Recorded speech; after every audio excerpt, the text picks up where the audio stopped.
Mas eu quero agradecer a Deus a vida dele, da Jussara, que esteve aqui ontem. Ele sai da igreja, ela fica lá no pastorado.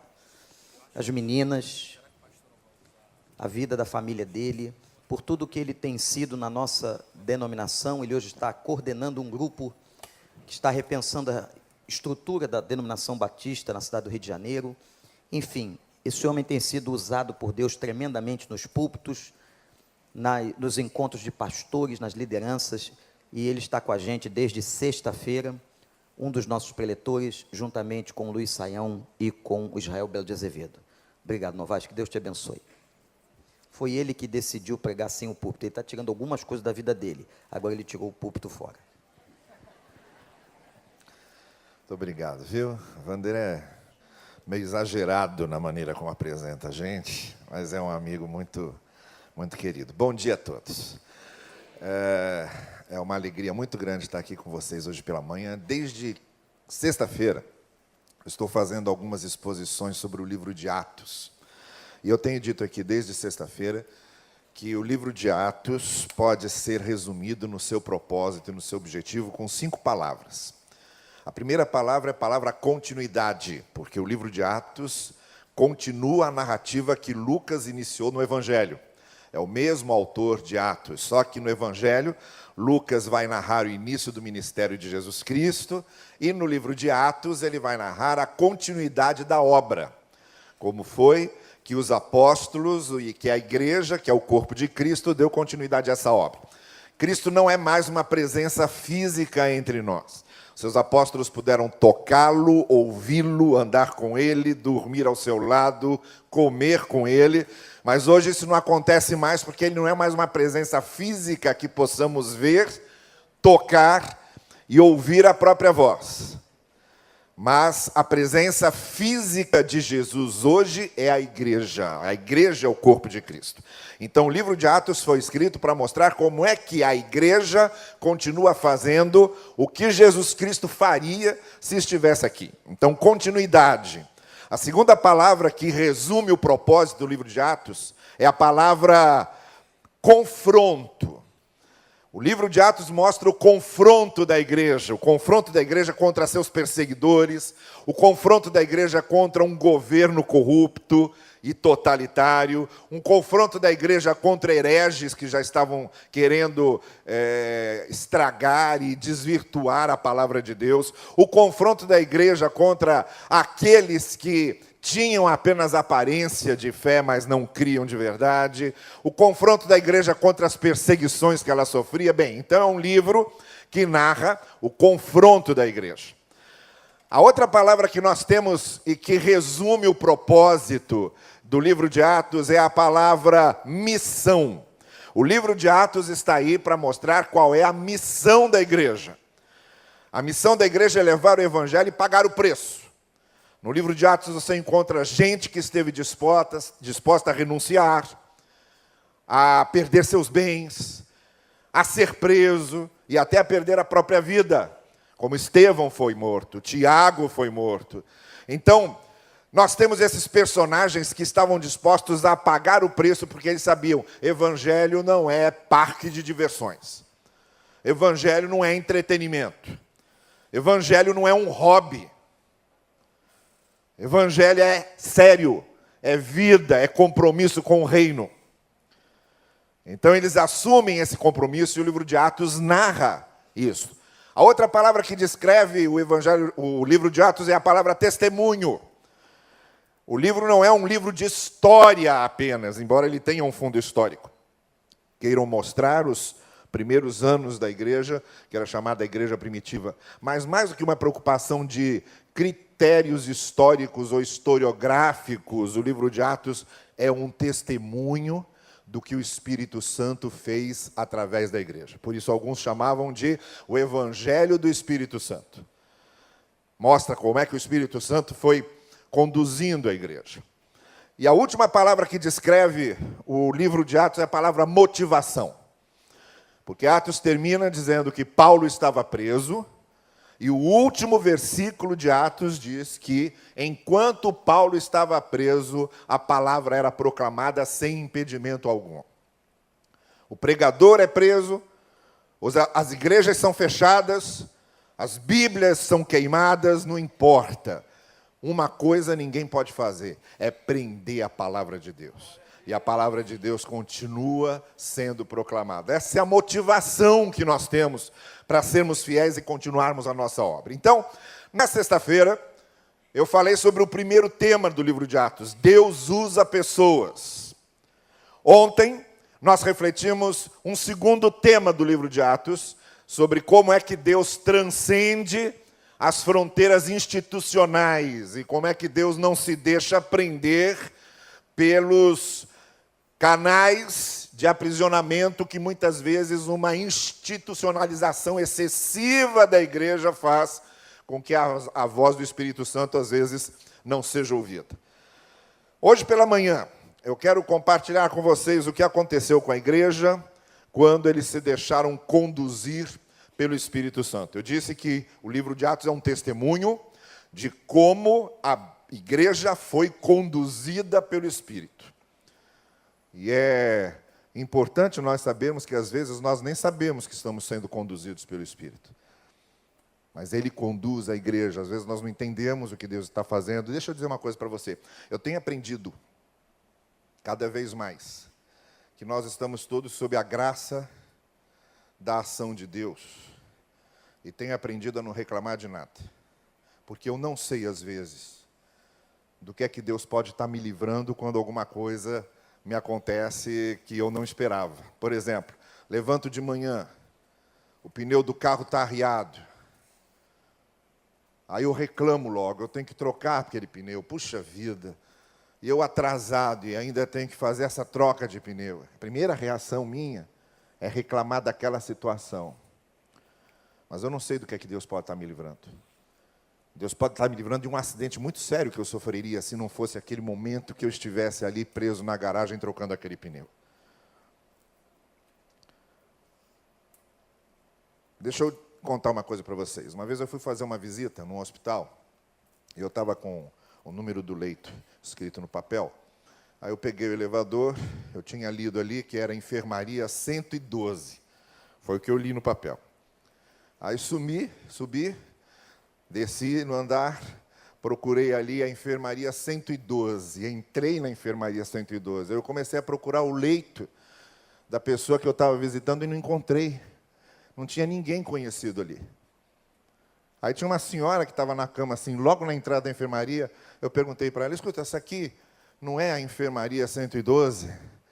Ela falou, não, essa aqui é a enfermaria 121. Eu tinha visto errado ali na entrada da porta, troquei os números. Aí ela falou, mas graças a Deus, porque eu acabei de orar pedindo que Deus me mandasse um pastor para confortar o meu coração. E eu nem sabia que aquela mulher tinha pedido a Deus exatamente que um pastor estivesse ali. Entrei no quarto errado? Não entrei no quarto errado, eu entrei no quarto certo, no quarto para o qual o Espírito de Deus estava me conduzindo naquela manhã. Então, às vezes, nós nem sabemos como é que o Espírito de Deus nos conduz, nem sabemos que Ele está nos conduzindo. E a melhor coisa que tem é justamente confiarmos que a graça de Deus vá conduzindo as coisas. E aprendermos a não reclamarmos tanto quando as coisas não dão certo, porque às vezes aquelas coisas não estão dando certo justamente porque Deus está nos livrando de coisas piores. Eu quero ler com vocês um texto em que a igreja foi conduzida pelo Espírito, para mostrar para vocês o que acontece na vida de uma igreja quando essa igreja é conduzida pelo Espírito do Senhor. Quando o Espírito Santo do Senhor a leva de acordo com a sua vontade e faz com que as coisas aconteçam de acordo com o seu propósito, com o seu planejamento. Eu vou ler na versão que eu trouxe, de Atos 11, eu carrego essa versão do Novo Testamento só porque é fácil de carregar, e talvez não seja a mesma versão que você tem aí, ou que vai ser projetada aqui na tela, mas Atos capítulo 11, a partir do verso 19, diz assim, ora, aqueles que tinham sido dispersos em razão da tribulação que sobreveio por causa de Estevão, por causa da morte de Estevão, foram até Fenícia, Chipre e Antioquia, não anunciando a palavra a ninguém, senão aos judeus. Havia alguns cipriotas e sirineus entre eles, que tendo chegado a Antioquia, falaram também aos gregos, anunciando-lhes a boa nova de que Jesus é o Senhor. Preste bem atenção nisso. Eles estavam anunciando o Evangelho, que é a palavra boa nova de que Jesus é o Senhor. A mão do Senhor estava com eles, e um grande número, tendo acreditado, se converteu ao Senhor. A notícia a respeito dele chegou aos ouvidos da igreja que estava em Jerusalém, e enviaram Barnabé a Antioquia. Tendo ele chegado lá e vendo a graça de Deus, alegrou-se e exortava a todos a permanecerem no Senhor com firmeza de coração. Agora preste atenção nisso também. Ele era um homem bom e pleno do Espírito Santo e de fé. Uma multidão considerável agregou-se ao Senhor. Barnabé então partiu para Tarso, a fim de procurar Saulo. E tendo-o encontrado, levou-o para Antioquia. Durante 1 ano inteiro, preste atenção nisso agora também. Durante 1 ano inteiro, eles se reuniram com a igreja e ensinaram a uma multidão considerável. E pela primeira vez em Antioquia, os discípulos foram chamados de cristãos. Naqueles dias, alguns profetas desceram de Jerusalém a Antioquia. Um deles, chamado Ágabo, levantando-se, por intermédio do Espírito, indicou que estava para vir uma grande fome sobre todo o mundo habitado, a qual aconteceu durante o reinado de Cláudio. Os discípulos decidiram, preste atenção nisso, os discípulos decidiram mandar uma ajuda aos irmãos que viviam na Judéia, cada um conforme seus recursos. Eles assim o fizeram, enviando a ajuda aos anciãos, por intermédio de Barnabé e de Saulo. Olha aqui para mim. Esse texto tem uma importância fundamental, principalmente no verso 26, quando diz lá, traz uma informação interessantíssima. Foi nesse momento, lá em Antioquia, exatamente nesse momento que aconteciam essas coisas descritas aí, que os discípulos de Cristo, pela primeira vez, foram chamados cristãos. A palavra cristianismo surge depois. A primeira pessoa que vai usar a palavra cristianismo é Inácio de Antioquia, escrevendo uma das suas 7 cartas no ano 110 depois de Cristo. Aí lá ele coloca a palavra cristianismo. Mas a palavra cristãos, se referindo às pessoas que seguiam a Cristo, aos discípulos de Cristo, é usada pela primeira vez aqui. Agora prestem atenção. Eles não foram chamados de cristãos apenas por causa do rótulo. Isto aqui não era só uma nomenclatura. Eles foram chamados de cristãos por causa daquilo que estava acontecendo, por causa do que estavam fazendo. Isto é, por causa daquilo que eles faziam e por causa do que eles viviam, eles foram chamados de seguidores de Cristo ou de cristãos. O que eu estou dizendo a você é que rótulo não é importante. Não adianta ter rótulo de cristão. Não adianta ter rótulo de discípulo. Não adianta ter rótulo de servo. Se não for uma vida de cristão, se não for uma vida de discípulo, e se não for uma vida de servo. Hoje, as nossas igrejas evangélicas, às vezes, possuem pessoas que só têm o rótulo, só têm o certificado de batismo, só tem o nome no rol de membros, mas não tem a vida. Por que a parábola do semeador começa dizendo assim: e saiu o semeador a semear? Percebeu isso? Por quê? Bastava dizer, e saiu o semeador. E a gente saberia, se era semeador, ele saiu para semear. Mas sabe por quê? Porque há semeadores que não semeiam. Há semeadores que têm só o nome de semeadores. Há semeadores que têm só o rótulo. Aquele não. Aquele era um semeador que saía para semear. Porque o que caracteriza o semeador é que ele saia para semear. Assim como o que caracteriza o cristão é viver de acordo com os ensinos de Cristo. Quem não vive de acordo com os ensinos de Cristo não é cristão. Pode ter o nome, pode ter o certificado de batismo, pode ter o nome no hall de membros, mas não é um cristão. Porque o cristão autêntico, ele tem a vida antes do nome. Ele tem a postura antes da qualificação. Ele primeiro vive e é reconhecido pela maneira que vive. Então, aquelas coisas que aconteceram ali no capítulo 11 é que levaram as pessoas a olharem e a dizerem: esses são seguidores de Cristo. Esses são cristãos. Ninguém contou a eles. Eles resolveram chamar de cristãos porque eles viviam como Cristo os ensinou a viver. Foi um apelido. Mas porque estavam sendo conduzidos pelo Espírito. E aqui acontecem 4 coisas nessa condução do Espírito. Foram esses 4 momentos do texto que eu chamei a sua atenção.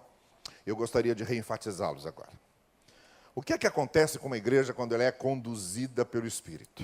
A condução do Espírito é importantíssima em Atos. Eu já disse a vocês que Atos é chamado de o Evangelho do Espírito Santo, porque desde o começo, lá de Atos 2, o Espírito Santo desce sobre a igreja, e a igreja começa a ser conduzida pelo Espírito, e a gente vê textos do tipo: e o Espírito os conduziu, e o Espírito os impediu, e o Espírito os levou, e o Espírito os trouxe, e a gente vai vendo de que maneira a igreja vai sendo conduzida pelo Espírito de Deus. Pois essa igreja conduzida pelo Espírito de Deus, e que agora seus seguidores estavam sendo chamados de cristãos, estavam sendo conduzidos da seguinte maneira. Primeiro, proclamavam o Evangelho. É a primeira coisa que esse texto diz. E a primeira coisa que a gente entende de uma igreja conduzida pelo Espírito de Deus. Uma igreja conduzida pelo Espírito de Deus proclama as boas novas. Proclama o Evangelho através da sua vida, através do seu serviço, através das suas ações, através de todos aqueles que fazem parte dela. É uma comunidade que proclama o Evangelho, que proclama as boas novas, que proclama o sentido para a vida. Para mim, esse é o essencial da proclamação do Evangelho. O que é que torna o Evangelho uma boa nova? O que é que faz do Evangelho uma boa notícia? Por que o Evangelho é chamado de boa notícia? Porque ele dá um sentido novo para a vida da pessoa. A começar do fato de dizer para ela que não adianta ela depender de religião, depender do cumprimento da lei, depender das boas obras. Começa a ensinar para ela que é a graça de Deus que a salva e que a redime.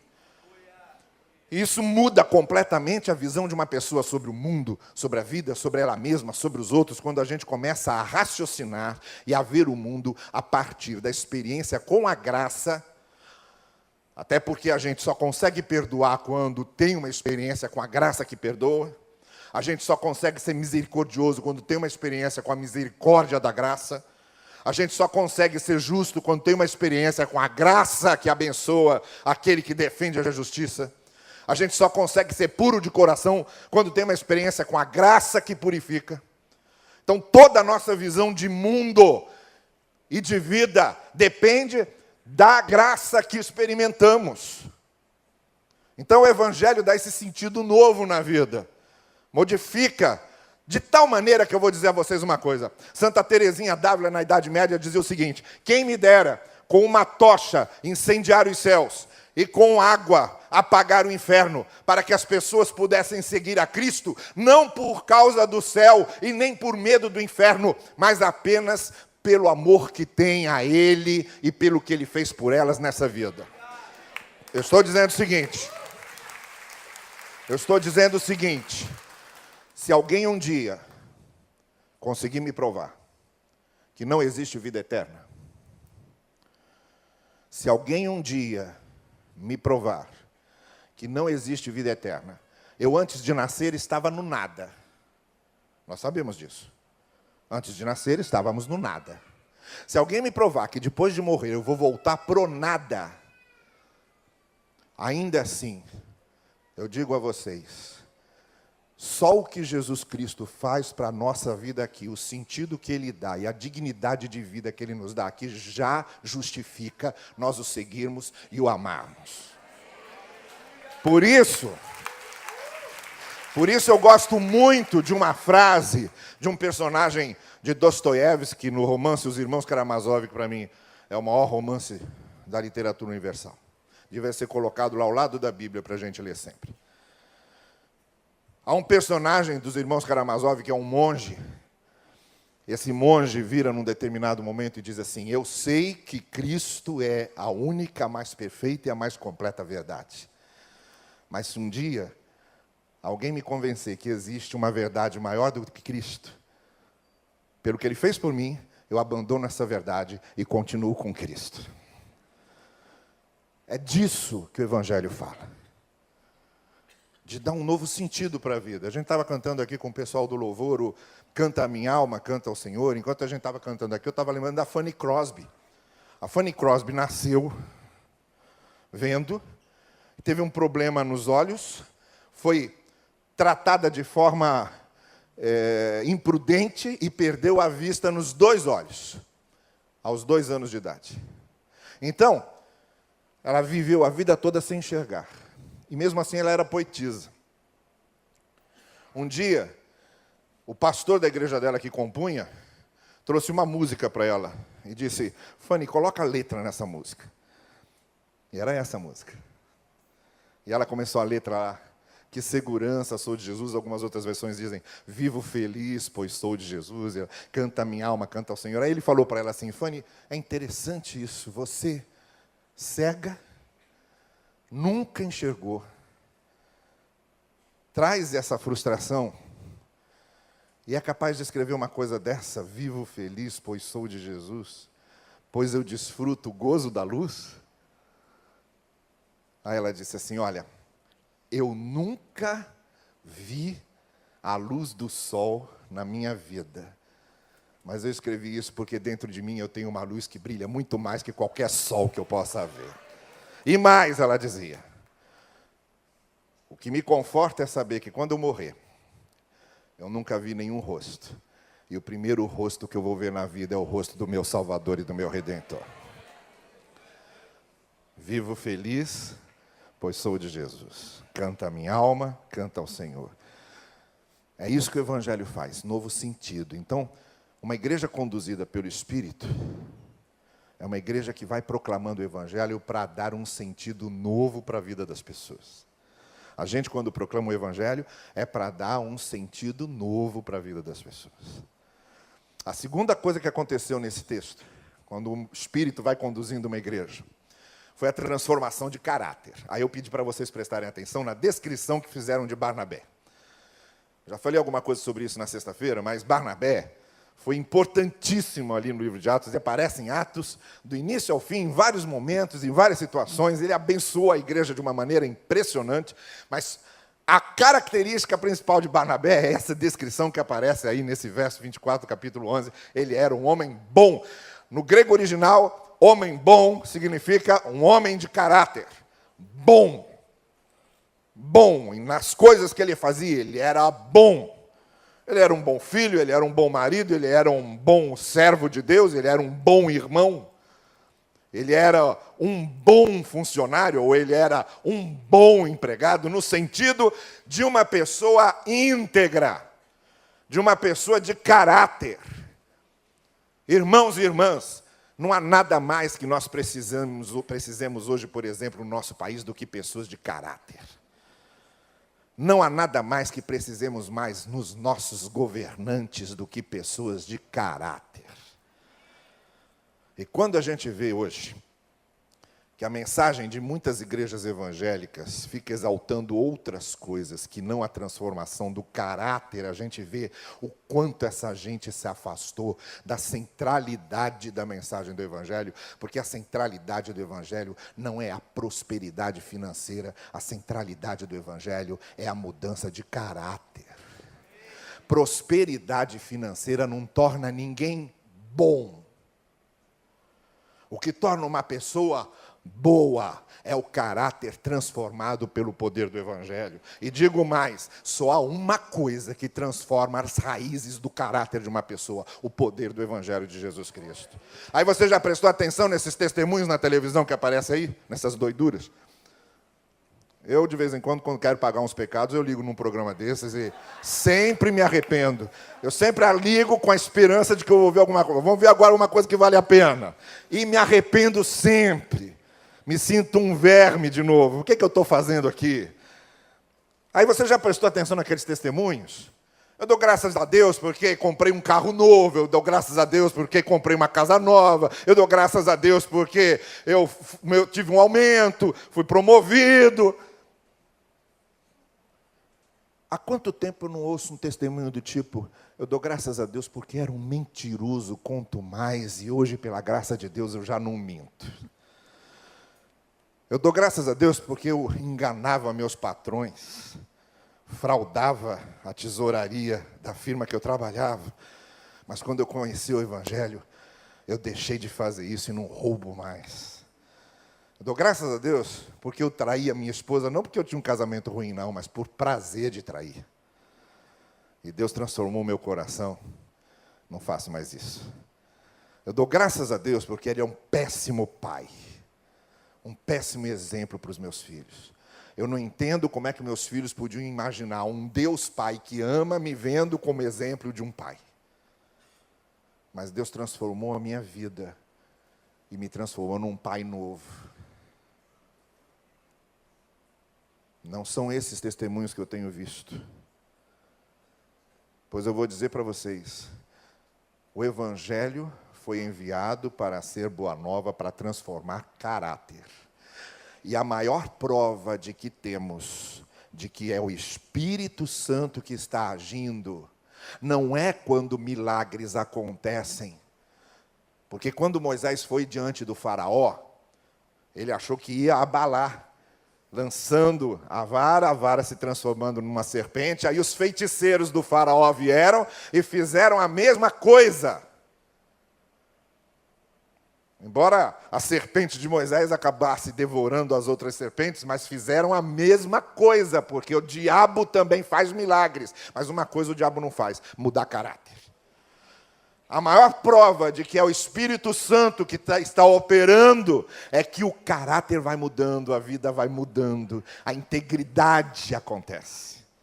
Por isso Jesus Cristo disse aos seus discípulos: olha, muitos vão me dizer: fiz milagres em teu nome, exorcizei demônios em teu nome. E eu vou olhar para eles e vou dizer: vocês são uns tolos. Vocês fizeram por causa do meu nome, não tinha nada a ver com vocês. Vocês conseguiram operar milagres porque usaram o meu nome, mas eu não conheço vocês, porque eu só conheço aqueles que fazem a vontade do meu Pai. Nós não estaremos diante de Deus porque operamos milagres e exorcizamos demônios. Nós estaremos diante de Deus porque o Evangelho mudou o nosso caráter e fazemos a vontade do Pai. Qualquer coisa menos que isso é sub-evangelho. É evangelho fraudado. Uma igreja conduzida pelo Espírito, ela proclama o Evangelho e ela transforma caráter. A terceira coisa que aconteceu aqui foi, num terceiro momento que eu chamei a atenção de vocês. Aí Paulo e Barnabé foram para Antioquia, aquela igreja nova que tinha surgido, e passaram um ano estudando a palavra com eles. Um ano ali, dia a dia, estudando a palavra com eles. Nas células de Paulo e de Barnabé. Nas casas das pessoas. Estudando a palavra com eles. Sabe por quê? Porque a gente só consegue comunicar a palavra quando a gente é cheio da palavra. A gente só cresce, só amadurece quando a gente conhece a palavra. Eu digo para os meus alunos no seminário: por favor, leiam, porque só há uma coisa que dá conteúdo para alguém: é leitura. Isto é, leia e tenha conteúdo. Se você tiver que pregar na sua igreja domingo após domingo, domingo após domingo, domingo após domingo, e você não tiver conteúdo, você vai chegar num teto que você não vai conseguir mais passar.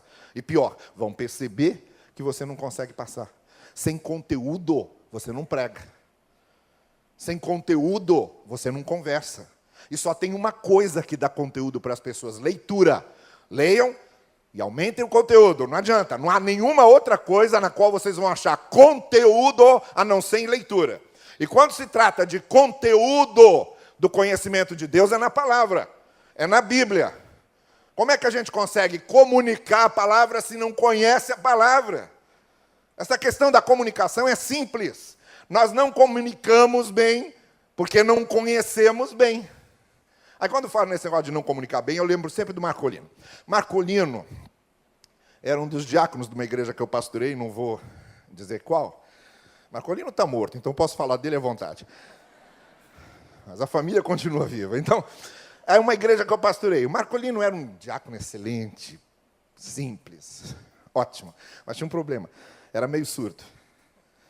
Aí um dia, lá de casa, a pessoa, o diácono responsável, para preparar o material da ceia, a gente ia ter a celebração da ceia no culto, teve uma urgência, me ligou dizendo que não ia poder, então aí eu liguei para o Marcolino. Marcolino atendeu. Falei, Marcolino é o pastor Novaes. E ele não está. Falei, sim, eu sei que ele não está, porque eu estou telefonando para você, eu queria pedir que você preparasse o material da ceia. Aí ele fala, tá bem, quando ele chegar eu dou a mensagem para ele. E desligou na minha cara. Vamos tentar de novo. Eu não acredito no que aconteceu aqui. Peguei o fone, disquei, era a época do telefone do disco, aquela coisa demorada. Número por número, com toda a paciência. Aí o Marcolino atende da outra linha. Alô? Falei para ele, Marcolino é o pastor Novaes. Ah, pastor, tem um recado aqui para o senhor. Eu falei, eu sei. Fui eu que liguei. Disseram aqui que é para preparar o material da ceia. Eu falei, eu sei, Marcolino, eu te liguei. Ele falou, então o recado já está dado? Está ótimo. E desligou de novo. A Jussara estava do meu lado, eu falei, você não vai acreditar no que aconteceu agora, se eu te contar. Entende o problema da comunicação? É um problema. Como é que você vai comunicar a palavra de Deus a alguém se você não conhece a palavra? Eles ficaram 1 ano lá ensinando a palavra. Nós precisamos de gente madura nas igrejas. E só tem um jeito de crescer e aparecer, é conhecer a palavra. Não tem outro jeito, você só vai amadurecer na fé se tiver a palavra. Outro dia eu recebi o telefonema lá de uma senhora dizendo, meu pai vai operar, tirar a vesícula. Eu falei, é mesmo? Ela falou, é. Ela falou, pastor, por que acontece isso?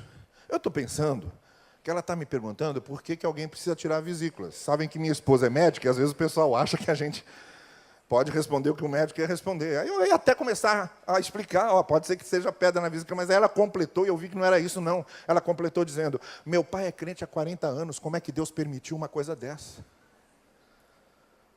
Eu falei, meu Deus, que fé é essa? Que maturidade é essa? Se essa mulher está pirando porque o pai está com uma pedra no vesículo, o que ia acontecer com ela se tivesse um tumor no cérebro? Ia se jogar da ponte Rio-Niterói.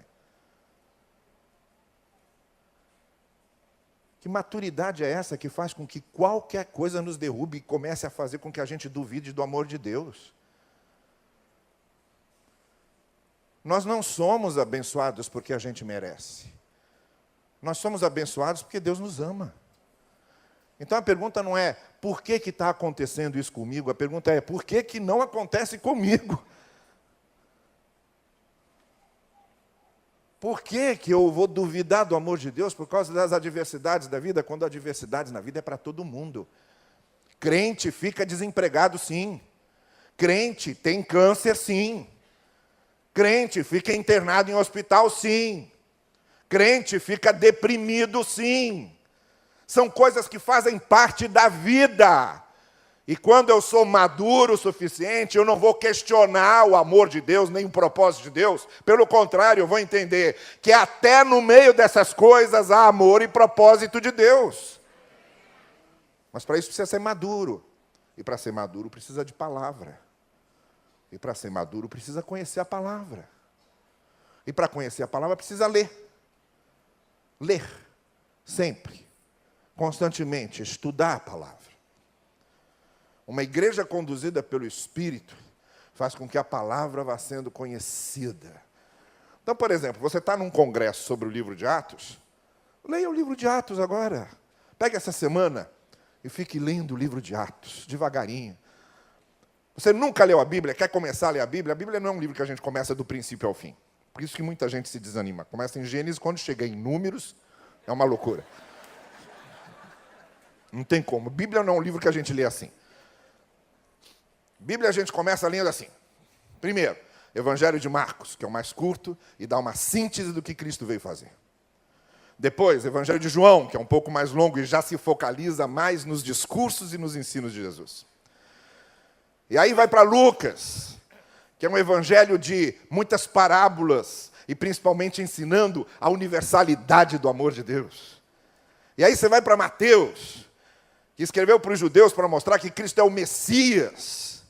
Aí você vai para Romanos, que é o quinto evangelho, o evangelho que o apóstolo Paulo escreveu, quando ele vai aprofundar toda essa questão de justificação pela fé, graça de Deus. Leu isso? Pode ler qualquer outra coisa na Bíblia, mas leia. Comece a ler. Sem ler a palavra, a gente não cresce. Aquela igreja conduzida pelo Espírito, ela era conduzida pelo Espírito porque proclamava o Evangelho, era conduzida pelo Espírito porque transformava caráter, era conduzida pelo Espírito porque aprendia com a palavra. Em último lugar, aquela igreja era conduzida pelo Espírito porque uma quarta coisa que aconteceu aqui, vocês vejam, houve uma grande fome, e a primeira coisa que a igreja fez foi se reunir para tentar amenizar os problemas sociais daquela tragédia que estava acontecendo. Porque uma igreja não é do mundo, mas a igreja está no mundo. Nós não somos do mundo em termos de sistema de valores. Mundo aqui significa aquele sistema de valores dos quais nós não participamos. Os nossos valores são outros, são do reino. Mas nós estamos no mundo físico, no mundo planeta, no mundo, onde vivemos, trabalhamos, casamos, temos filhos, nos alimentamos. Nesse mundo nós estamos. E como cidadãos desse mundo e cidadãos de uma nação, a igreja tem uma responsabilidade social enorme. A igreja não pode passar incólume, impassível, diante de situações sociais que são gritantes. Tem gente que está morrendo de fome. Tem gente que não tem o que comer. Tem gente que fica doente e não tem dinheiro para pagar remédio. Tem pai que está com o filho no colo ardendo em febre e não tem dinheiro para levá-lo sequer a um tratamento digno. Como é que a gente pode oferecer o pão que veio do céu sem também oferecer o pão da terra para essa gente? Uma igreja conduzida pelo Espírito tem misericórdia, tem compaixão, tem solidariedade. Uma igreja conduzida pelo Espírito não se conforma com a pobreza e com a miséria. Porque uma igreja conduzida pelo Espírito sabe que não é da vontade de Deus que as pessoas estejam na miséria. Não é da vontade de Deus que pessoas passem fome. Então ela se mobiliza, porque ela não admite que haja, por exemplo, irmãos em Cristo que estejam comendo literalmente o pão que o diabo amassou e simplesmente sejam ignorados pela igreja. Então, o que esse texto nos mostra é que eles logo se mobilizaram. Nós não estamos aqui para resolver os problemas do mundo. Ninguém vai conseguir resolver os problemas do mundo. E não estamos aqui também para acabar com a pobreza. Ninguém vai acabar com a pobreza. O próprio Senhor Jesus Cristo disse, os pobres vocês temem. Por quê? Pobreza é o resultado do mundo injusto que vivemos. E vai se perpetuar até a volta de Cristo. O mundo caído, o ser humano caído, está destinado a viver as consequências da queda até a volta de Cristo. Não tem jeito. Mas a igreja pode fazer muito para amenizar a dor de muita gente. O corpo de Cristo pode fazer muito para amenizar a dor de muita gente. E uma igreja conduzida pelo Espírito, ela ameniza a dor das pessoas, por causa da sua solidariedade e da sua compaixão. Então vamos encerrar voltando só àquela declaração inicial que fiz aqui.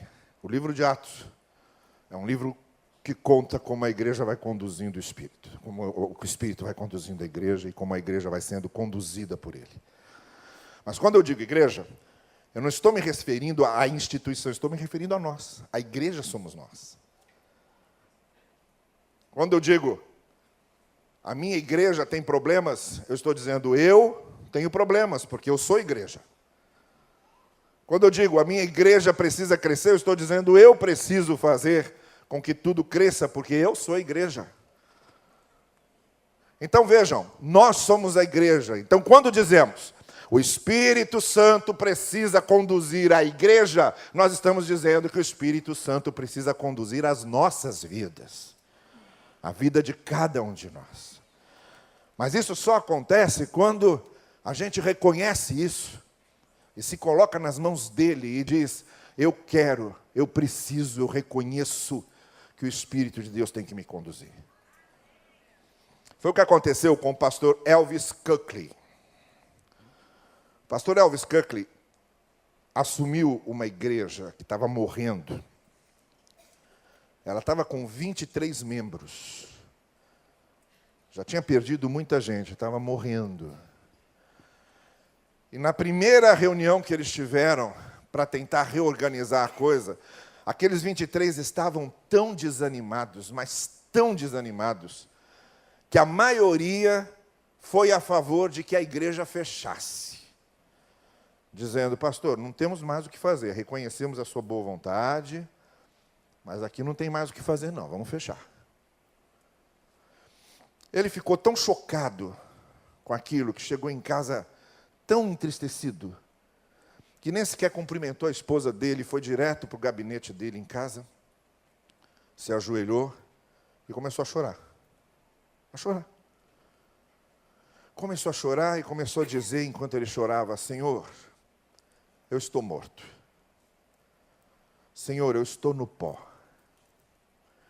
Foi para isso que eu fui chamado. Para ouvir isso. Não tem mais o que fazer, vamos fechar? E chorava, e no meio das lágrimas ele ia repetindo, eu estou morto, eu estou no pó, Senhor, eu estou morto. Aí de repente ele ouviu, claramente sendo falado ao seu coração, claramente a voz de Deus dizendo a ele, muito bem, meu filho, agora que você está morto, eu posso viver em você. Ele entendeu a mensagem, pediu perdão por sua incredulidade, levantou-se daquela oração e nunca mais foi o mesmo. Reuniu os que queriam continuar, os que votaram a favor de continuar, um grupo menor ainda do que os 20 e poucos, e com eles começou a reerguer o trabalho. Porque agora não era mais um homem morto pelas dificuldades da vida, nem morto pelas decepções, nem morto pelos sonhos frustrados, nem morto porque as coisas não saíam como ele queria, nem morto por causa dos erros que cometeu, nem morto por causa da sua falta de visão. Mas agora ele era um homem vivo porque o Espírito de Deus vivia nele. Uma igreja conduzida pelo Espírito significa pessoas conduzidas pelo Espírito. Gente conduzida pelo Espírito. Discípulos de Cristo conduzidos pelo Espírito. E que isso sejamos todos nós. Curva a sua cabeça, por favor. Eu quero convidar você, essa manhã, se em algum momento dessa mensagem, você sentiu que era com você que Deus falava, que era para você, e que há alguma coisa em você que precisa ser mudada, para que você seja conduzido pelo Espírito. Quem sabe você quer proclamar o Evangelho com mais poder. Quem sabe há coisas no seu caráter que ainda não foram mudadas e você quer mudar.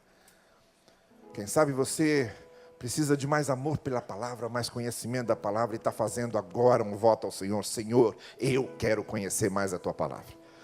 Ou quem sabe você quer ser usado por Deus para abençoar aqueles que sofrem, aqueles que estão passando necessidade. Bom, eu não sei o que é que Deus falou com você essa manhã, mas eu sei que você pode ser uma grande bênção se sua vida for conduzida pelo Espírito. Então fique em pé no lugar que você está, aí mesmo no lugar que você está, se você está dizendo: eu aceito agora o que o Senhor quer de mim. Eu aceito agora o que o Senhor quer de mim. Eu me proponho agora a fazer o que eu sinto que o Senhor quer de mim. Eu estou disposto agora a fazer o que o Senhor quer de mim. Na minha igreja, na minha família, no meu trabalho, na minha vizinhança, eu sou alguém que pode ser conduzido pelo Espírito. Eu tenho dentro de mim a luz do Evangelho para iluminar outras pessoas e abençoar a vida de outras pessoas. E eu vou fazer isso. E eu vou fazer isso. Nós vamos orar então. E logo depois vamos ser conduzidos aqui neste cântico, que o grupo de louvor já está aqui para nos conduzir. Esse cântico de consagração e dedicação das nossas vidas. Mas ore comigo, Senhor querido.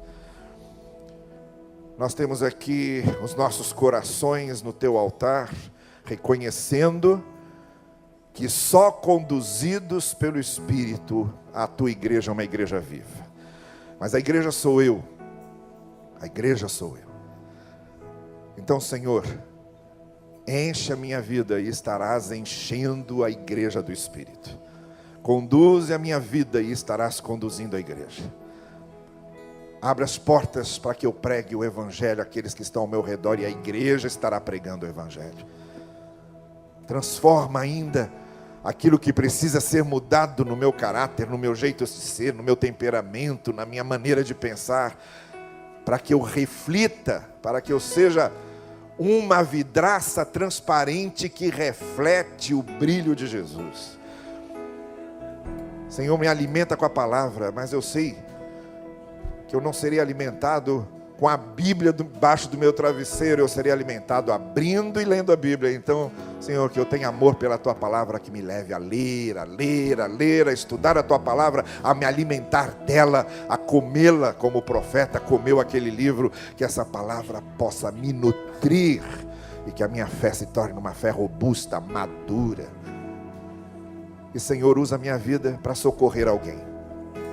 Tu sabes onde esse alguém está. Me leves até lá. E que eu seja uma bênção para essa pessoa que está sofrendo.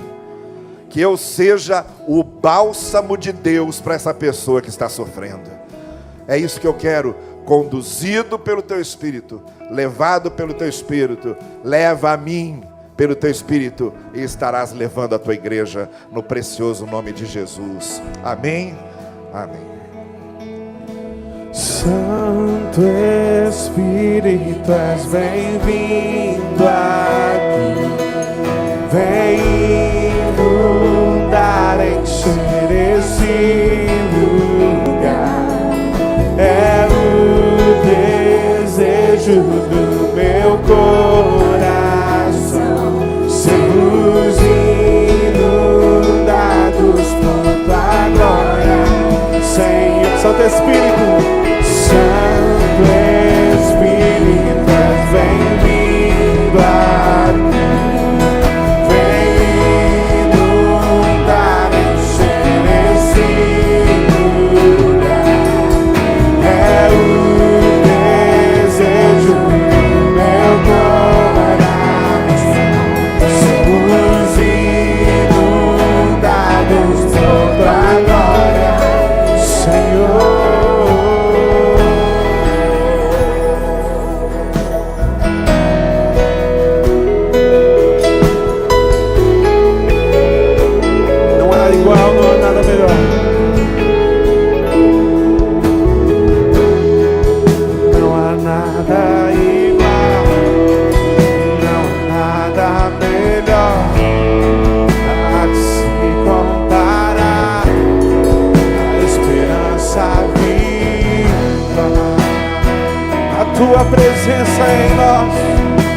presença. Eu provei de vinho mais doce amor. Eu provei de vinho mais doce amor, que liberta o meu ser e a vergonha desfaz. A tua doce presença, tua presença. Santo Espírito, és bem-vindo nesse lugar. Santo Espírito, és bem-vindo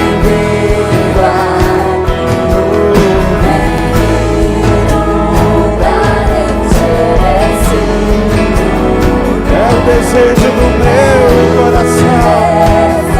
Sermos cheios, sermos inundados, sermos inundados por tua glória. Santo Espírito, Santo Espírito, vem inundar.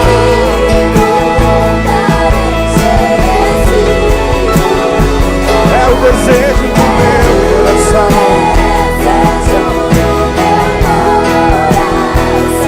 Sermos inundados por tua glória, Senhor.